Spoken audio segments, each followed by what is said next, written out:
दोस्तों नमस्कार। आज हम एक नई सीरीज शुरू कर रहे हैं फ़िलॉसफ़ी पे।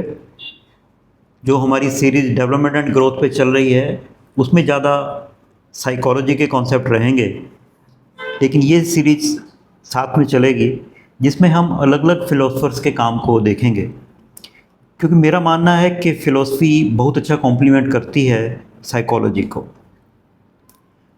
जहाँ साइकोलॉजी हमारी पर्सनल डेवलपमेंट में बहुत हेल्प करती है, फ़िलॉसफ़ी हमें कुछ बड़े सवालों के उत्तर ढूंढने के लिए प्रेरित करती है। जैसे गाइड मूवी अगर आपने देखी हो, फ़िलॉसफ़ी तो उसमें बहुत है। पूरी फ़िलॉसफ़िकल मूवी है जिसमें कई दर्शन हैं। चाहे आप नीत्शे का दर्शन कह लो, हाँ, चाहे स्पाइनोज़ा का दर्शन कह लो, कई दर्शन उसमें मिलेंगे। उसको देखने का ढंग है, किस ढंग से आप देखते हो। उसके एंड में एक सीन है कि जिसमें देवानंद को लोग एक साधु के रूप में समझ लेते हैं और वो उपवास रखता है, व्रत रखता है। और उस वक़्त उसका जो डायलॉग है कि सवाल अब ये नहीं कि पानी बरसेगा कि नहीं, सवाल ये भी नहीं कि मैं ज़िंदा रहूँगा कि नहीं, सवाल अब ये है कि इस दुनिया को बनाने वाला, चलाने वाला कोई है कि नहीं है। अगर नहीं है तो इस अंधी दुनिया में अंधा बनकर जीने का कोई मकसद नहीं है। और अगर कोई है तो क्या वो अपने बंदों की फरियाद सुनता है कि नहीं सुनता है। तो एक सवाल निकला है, सवाल ये है कि नहीं। फिलॉसफी सारे सवाल हैं जिसका उत्तर ढूंढने के लिए दिन में हमारे पास फुर्सत नहीं होती, लेकिन शाम जो होती है, चाहे ज़िंदगी की शाम कह लो, चाहे दिन की शाम कह लो, जो एक सनराइज़ का टाइम होता है, एक सनसेट का टाइम होता है, हुई शाम उनका ख्याल आ गया, वही ज़िंदगी का सवाल आ गया। वो जो ज़िंदगी का सवाल है वो फ़िलॉसफी का सवाल है। वो फ़िलॉसफी के सवाल इम्पोर्टेंट हैं, लेकिन वो हमारी रोज़मर्रा की रूटीन में इतने इम्पोर्टेंट हमें लगते नहीं हैं। फिर कोई झटका लगता है, तब जो काम आता है वो फ़िलॉसफी है। शेक्सपियर का एक प्ले है रोमियो जूलियट, उसमें रोमियो से जूलियट के कज़न का कत्ल हो जाता है। रोमियो बिल्कुल टूट चुका है। तब उसका दोस्त उसके पास आता है, कहता है कि मैं तुम्हें एक कवच देना चाहता हूँ जो तुम्हारी रक्षा करेगा। वो कौन सा कवच है? फिलॉसफी का कवच, ज्ञान का कवच। फिलॉसफी वर्ड बना है फिलो प्लस सोफिया। फिलो मतलब प्यार और सोफिया मतलब ज्ञान। जो ज्ञान से मोहब्बत है, प्रेम है, वो फिलॉसफी है। और ज्ञान का प्रेम कुछ जानने के बाद ही जागता है। थोड़ा सा उसका हमें एक सिग्नल मिलता है। राजा भरतहरि थे, बड़ा अच्छा राजा, प्रजा का ख्याल रखने वाला, प्रजा को खुश रखने वाला, सेक्रीफाइस करने वाला। तो एक साधु बाबा आए उसके दरबार में। उन्होंने कहा, राजन, आप जैसा राजा जो है उसकी आयु बहुत लंबी होनी चाहिए, क्योंकि आप इतना प्रजा का ख्याल रखते हो। तो ये फल मैं आपके लिए लाया हूँ, आप इस फल को खा लोगे तो आपकी आयु बहुत लंबी हो जाएगी और उसका फ़ायदा लोगों को मिलेगा। राजा को रानी से बहुत प्रेम था।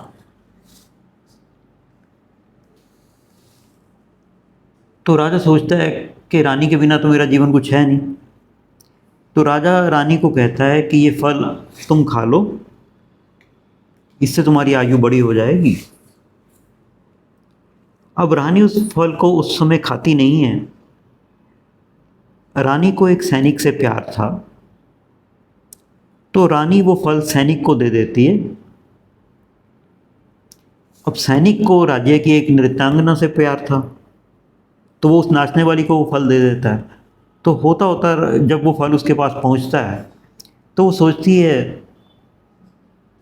कि मैं लंबी आयु लेके क्या करूंगी। लंबा जीवन तो राजा का होना चाहिए जो हम सबका ख्याल रखता है। तो वो राजा भर्तृहरि के पास पहुंच जाती है और कहती है कि ये फल मैं आपके लिए लाई हूँ। इससे आपकी आयु बहुत लंबी हो जाएगी।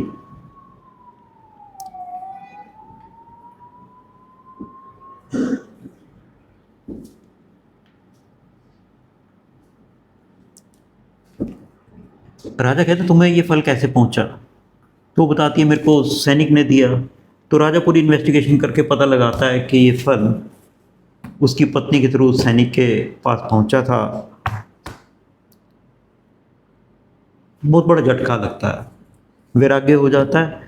शमशान में बैठ के राजा भर्तृहरि उज्जैन के शमशानों में तपस्या करता है, और उसके बाद उसकी एक फ़िलॉसफी डेवलप होती है जो कई ग्रंथों में मिलती है। लैंग्वेज के बहुत बड़े जानकार थे भर्तृहरि।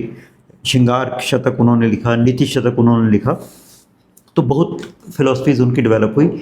लेकिन ये फ़िलॉसफी जो है, ये थोड़ा जानने के बाद, जानने का प्यार, एक तो चीज़ों से प्यार है, एक नॉलेज से प्यार है। जब नॉलेज का प्यार है तो उसको फ़िलॉसफी कहते हैं। तो मुझे लगता है मुझे इस सब्जेक्ट में बहुत प्यार है फ़िलॉसफी से, और इसमें वेस्टर्न फ़िलॉसफी भी पढ़ता हूँ और थोड़ा इंडियन दर्शन भी पढ़े हैं। जो जो मुझे समझ में आया है उनमें से वो आपसे शेयर करूँगा। दर्शन को देखने का मतलब ही ऐसा है कि मेरे को कुछ दिखा है, आपको कुछ थोड़ा अलग दिख सकता है, कहीं पे दोनों दर्शन सेम भी हो सकते हैं, तो हम उसमें आपस में एक्सचेंज कर सकते हैं। शुरुआत करेंगे वेस्टर्न फ़िलॉसफी से। वेस्टर्न फ़िलॉसफी में जो सबसे बड़े फ़िलोसोफर हुए हैं उनका नाम है प्लेटो। अब प्लेटो ने जो भी लिखा है वो सोक्रेटिस की फ़िलॉसफी है। सोक्रेटिस, जिनको सुकरात कहते हैं हिंदी में, सुकरात ने ग्रीस में, यूनान में अपनी एक फ़िलॉसफी डेवलप की, अपना एक मेथड डेवलप किया जिसको डायलैक्टिकल मेथड कहते हैं। और उन्होंने लोगों को एजुकेट करने की कोशिश की।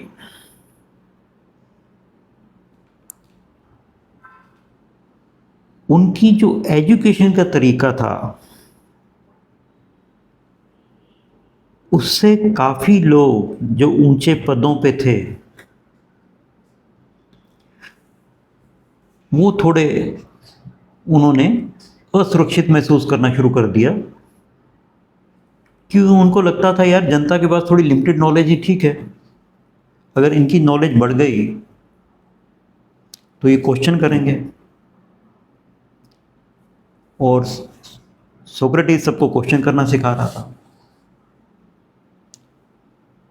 तो सुकरात के खिलाफ मुकदमा चलता है और सुकरात को मृत्युदंड दिया जाता है। सुकरात को मृत्युदंड देने के बाद के जो दो डायलॉग हैं, क्रीटो और फीडो, उन दो डायलॉग्स पे आज हम बातचीत करेंगे, क्योंकि मृत्यु के आखिरी क्षणों में जो बातें होती हैं उससे थोड़ी, और जो आचरण होता है उससे थोड़ी फिलॉसफी समझ में आती है कि इस व्यक्ति की क्या फिलॉसफी थी। तो पहला डायलॉग है क्रीटो, जिस पे हम बातचीत कर रहे हैं। क्रीटो सुकरात का अमीर दोस्त है। सुकरात जेल में है, आराम से सोया हुआ है। क्रीटो जेलर को मिलता है और उससे मिलने की गुजारिश करता है। क्रीटो अमीर व्यक्ति है तो उसकी सबसे सेटिंग है, जेलर से, जो जेल के अधिकारी हैं सबसे सेटिंग है, तो मिलना जुलना उसके लिए मुश्किल नहीं। तो वो आके देखता है सुकरात सोया हुआ है। वो कह रहा है तुम अभी भी आराम से सो रहे हो? जिस व्यक्ति के पास मृत्यु इतनी नज़दीक पहुंच चुकी है वो कैसे सो सकता है? तो सुकरात कहता है कि मरना है तो शांति से मरना चाहिए, टेंशन में मरने का क्या फ़ायदा। तो क्रीटा कहता है नहीं, टेंशन की बात तो है। जिस जहाज़ में तुम्हें जहर देने का सामान आने वाला है, मुझे खबर मिली है, मेरे लोगों ने मेरे को बताया कि वो जहाज़ पहुंच रहा है कल, और परसों तुम्हें जहर दे दिया जाएगा। तो सुकरात कहता है इससे कोई फ़र्क पड़ता नहीं है। क्रीटो कहता है नहीं, हमें तो फ़र्क पड़ता है, हमें फ़र्क पड़ता है, और मैंने पूरी सेटिंग कर ली है। तुम्हें यहाँ से बाहर निकालने की सेटिंग कर ली है, ठीक। जेल के अधिकारी भी बाधा नहीं बनेंगे, और जहाँ इस देश को छोड़ के तुम्हें रहना है, एथेंस को छोड़ के जहाँ रहोगे वहाँ तुम अच्छा जीवन बिता सकते हो, उसकी भी व्यवस्था मैंने कर ली है। तुम्हें जीना चाहिए अपने बच्चों के लिए, अपने शिष्यों के लिए, तुम्हें जीना चाहिए। नहीं तो लोग हमें कहेंगे कि सुकरात के इतने काबिल दोस्त थे, जिनके पास ताकत भी थी, सामर्थ्य भी था, लेकिन वो सुकरात को बचा नहीं पाए। तो सुकरात कहता है कि क्या हमें उनके कहने की परवाह करनी चाहिए? क्रीटो कहता हाँ, करनी चाहिए। सुकरात कहता है किसके कहने की परवाह करनी चाहिए? भीड़ क्या कह रही है उसकी परवाह करनी चाहिए, या बुद्धिमान क्या कह रहे हैं वो परवाह करनी चाहिए? क्रीटो कहता है बुद्धिमान लोग क्या कह रहे हैं उसकी परवाह करनी चाहिए। अच्छा, हमें न्याय की परवाह करनी चाहिए या अन्याय की परवाह करनी चाहिए? न्याय की परवाह करनी चाहिए। ये सुकरात का मेथड है। वो मेथड है, वो कभी ये नहीं कहता कि ये कर लो ये ना करो, ये क्वेश्चन पूछ पूछ के उसके अंदर से ही निकलवाता है।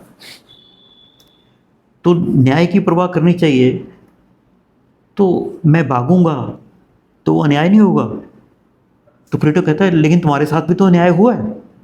सुकरात कहता है अन्याय का बदला न्याय थोड़ी हो सकता है, मुझे तो न्यायपूर्ण बिहेव करना है ना, क्योंकि कल को जिस न्याय की मैं दुहाई देता रहा हूँ वो मेरे को मिलेगा, तो क्या कहूँगा मैं उसको कि मैंने साथ छोड़ दिया, मेरे पे थोड़ी सी दिक्कत आई और मैंने न्याय का ही साथ छोड़ दिया। तो क्रीटो को लगता है कि अब ये मानेगा नहीं। तो क्रीटो कहता है क्या तुमने फैसला कर लिया है? सुकरात कहता है हाँ, मैंने फैसला कर दिया है। तो ये छोटा सा डायलॉग है जो सुकरात की अंतिम क्षणों में मानसिकता को दिखाता है। इसके 2 दिन बाद का एक डायलॉग है फीडो। जब जहर देने की बिल्कुल तैयारी हो चुकी है,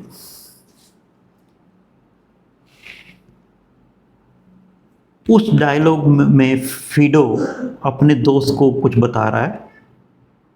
वो बता रहा है अपने दोस्त को कि मैं आज तुम्हें उस दिन के बारे में बताना चाहूँगा जिस दिन को मैं ज़िंदगी में कभी भूल भी नहीं सकता, और मेरी ज़िंदगी का सबसे दर्दनाक दिन भी वही है।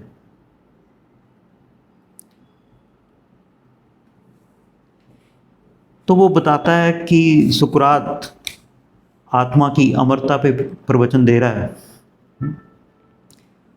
और कह रहा है कि फिलोसफर के लिए मृत्यु वरदान है। फिलोसफर इस दिन की इंतज़ार करता है कि वो कब जो उसकी डिज़ायर्स हैं, भूख है, प्यास है, उन ज़रूरतों के बंधन से कब मुक्त होगा और जो रियल है उसको कब एक्सपीरियंस करेगा। तो फिलोसफर के लिए मृत्यु वरदान है। और सुकरात स्मृति का, रिकलेक्शन का कॉन्सेप्ट भी देता है, आत्मा की अमर होने का भी कॉन्सेप्ट देता है, और एक ऑपोजिट्स का कॉन्सेप्ट डिस्कस करता है कि सब कुछ ऑपोजिट से ही निकलता है। दिन से रात निकलता है, रात से दिन निकलता है, जीवन से मृत्यु है और मृत्यु से जीवन है। ऐसी सब बातें चल रही हैं और ये सब लोग सुन रहे हैं, फीडो और अपोलोडोरस, क्रीटो भी साथ में था। इतने में जेलर आ जाता है। जेलर कहता है कि मेरे को अपनी आज्ञा का पालन करना पड़ेगा, अब कुछ ही समय रह गया है, तो आप नहा लें और उसके बाद जहर देना हमें पड़ेगा। और ये कह के जेलर भी रोना शुरू कर देता है। सुकरात अपने दोस्तों से कहता है कितना अच्छा व्यक्ति है ये, मेरी कितनी केयर करता है। और जब नहा के सुकरात आ जाता है तो सुकरात क्रीटो को कहता है कि जो व्यक्ति जहर तैयार कर रहा है उसको इशारा कर दो कि जहर ले आए। क्रीटो कहता है नहीं, अभी समय पड़ा है थोड़ा। सुकरात कहता अभी कुछ क्षणों को बचा के क्या करोगे, कुछ फर्क नहीं पड़ने वाला इससे। तो क्रीटो इसको इशारा करता है जहर का प्याला लेके आने की। तो वो व्यक्ति जहर का प्याला सुकरात को देता है। सुकरात जहर के प्याले को पकड़ के कहता है कि इसमें से थोड़ा देवताओं को भोग लगा लूं। वो कहते हैं नहीं, हम उतना ही तैयार करते हैं जितना कि ज़रूरी होता है, जितनी मात्रा ज़रूरी होती है उतनी ही हम डालते हैं, इसमें एक्स्ट्रा नहीं है। तो सुकरात कहता है चलो कोई बात नहीं, मैं मन में प्रार्थना कर लेता हूँ। प्रार्थना करके सुकरात उस प्याले को मुंह से लगाता है और उसके शिष्यों ने जो आंसू अब तक रोके हुए थे वो बहने शुरू हो जाते हैं। फिडो अपना मुंह ढक लेता है और फिडो कहता है अपोलोडोरस ने उस वक्त फूट फूट के रोना शुरू कर दिया और उसके रोने ने हम सबको कायर सिद्ध कर दिया, क्योंकि हमें इतनी हिम्मत नहीं थी, हमें शायद इतना प्रेम नहीं था कि मैं इसके कारण नहीं रो रहा था कि सुकरात चला जा रहा है। उसकी मौत का दुख मेरे को कम था, शायद इसका दुख था कि मेरा एक साथी मेरे से छूट के जा रहा है। तो जेलर से सुकरात कहता है जैसा तुम कहोगे मैं वैसे ही करूँगा, क्योंकि तुम इस काम में माहिर हो। तो वो उसको कहता है कि इसको पी के आप चलना शुरू कर देना, तो जब आपको थोड़ी टांगों में हैवीपन महसूस हो तब आप पीठ के बल लेट जाना। धीरे धीरे जहर आपके हृदय तक पहुंच जाएगा। सुकरात कहता है ठीक है, और थोड़ी देर में सुकरात पीठ के बल लेट चुका होता है। जहर धीरे धीरे अपना काम कर रहा है। इतने में सुकरात की एक आवाज आती है, क्रीटो मुझ पर कर्ज है एस्क्लेपियस का। एस्क्लेपियस मेडिसन का देवता है, तो एक मुर्गा उधार है, तुम चुका देना। क्रीटो कहता है चुका दिया जाएगा। ये सुकरात के आखिरी शब्द थे। डायलॉग यहीं पे खत्म होता है और फिडो कहता है कि इस तरह व्यक्तियों में सबसे श्रेष्ठ जो था उस सुकरात ने इस दुनिया को त्याग दिया। अब देखने की बात है कि प्लेटो, जिसके लिए सुकरात देवता था, भगवान था, पिता था, वो है नहीं उस दिन। उसके मृत्यु के आखिरी क्षणों में प्लेटो पास नहीं है। तो क्या ये संयोग है?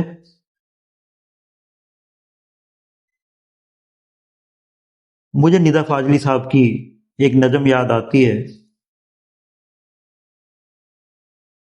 जो उन्होंने अपने पिता की मृत्यु पे लिखी।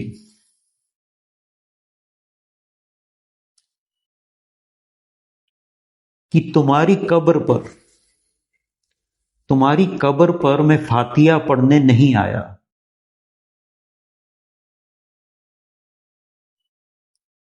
क्योंकि तुम मर नहीं सकते। मुझे मालूम था कि तुम मर नहीं सकते। तुम्हारे मौत की सच्ची खबर जिसने फैलाई थी वो झूठा था। वो तुम नहीं थे, वो कोई शाख का पत्ता था जो हवा से टूटा था। मेरी आंखें तुम्हारे मंजरों में कैद रहती हैं। मैं वही देखता हूं, सोचता हूं जो तुम्हारी नेक नामियों की बदनामियों की दुनिया है। कहीं कुछ भी नहीं बदला। तुम्हारे हाथ मेरी उंगलियों में सांस लेते हैं। जब भी मैं लिखने को कलम उठाता हूं तो सामने बैठा कुर्सी में तुमको पाता हूं। तुम मरे नहीं, तुम मुझ में जिंदा हो अभी। वो जो मरा था वो मैं था। कभी फुर्सत मिले तो फातिया पढ़ने आ जाना। मुझे लगता है उस दिन प्लेटो ने स्वयं को मार दिया और सुकरात को जिंदा रखा। प्लेटो ने अपने डायलॉग के थ्रू अपनी सोच, अपना सब समाप्त करके, क्योंकि पर्सनैलिटी जो आप प्लेटो की समझते हो वो एक इमोशनल पर्सनैलिटी है और सुकरात बहुत ही रैशनल व्यक्ति है, लेकिन उसने एक ट्रांसफॉर्मेशन, कुछ लोग कहते हैं कि जो प्लेटो के बाद के डायलॉग हैं उस पे प्लेटो के अपने हैं, पहले वाले डायलॉग्स पे सुकरात की छाप ज्यादा है। वो प्लेटो नहीं बदला है, वो प्लेटो के अंदर के सुकरात की ही ट्रांसफॉर्मेशन है। वो प्लेटो के अंदर के सुकरात की ट्रांसफॉर्मेशन है। पहले सुकरात रैशनल था, अब प्लेटो के अंदर आगे धीरे धीरे इमोशनल और मिथ्स और कहानियों में वाला सुकरात भी आपको देखने को मिलेगा। तो यहाँ से हम सुकरात के साथ अपनी यात्रा की सफर शुरुआत करते हैं। इसमें अगले एपिसोड में हम अपोलॉजी, जो फेमस डायलॉग है, उसकी बात करेंगे। अपना समय देने के लिए बहुत बहुत धन्यवाद। अगले एपिसोड में फिर मुलाकात होती है। नमस्कार।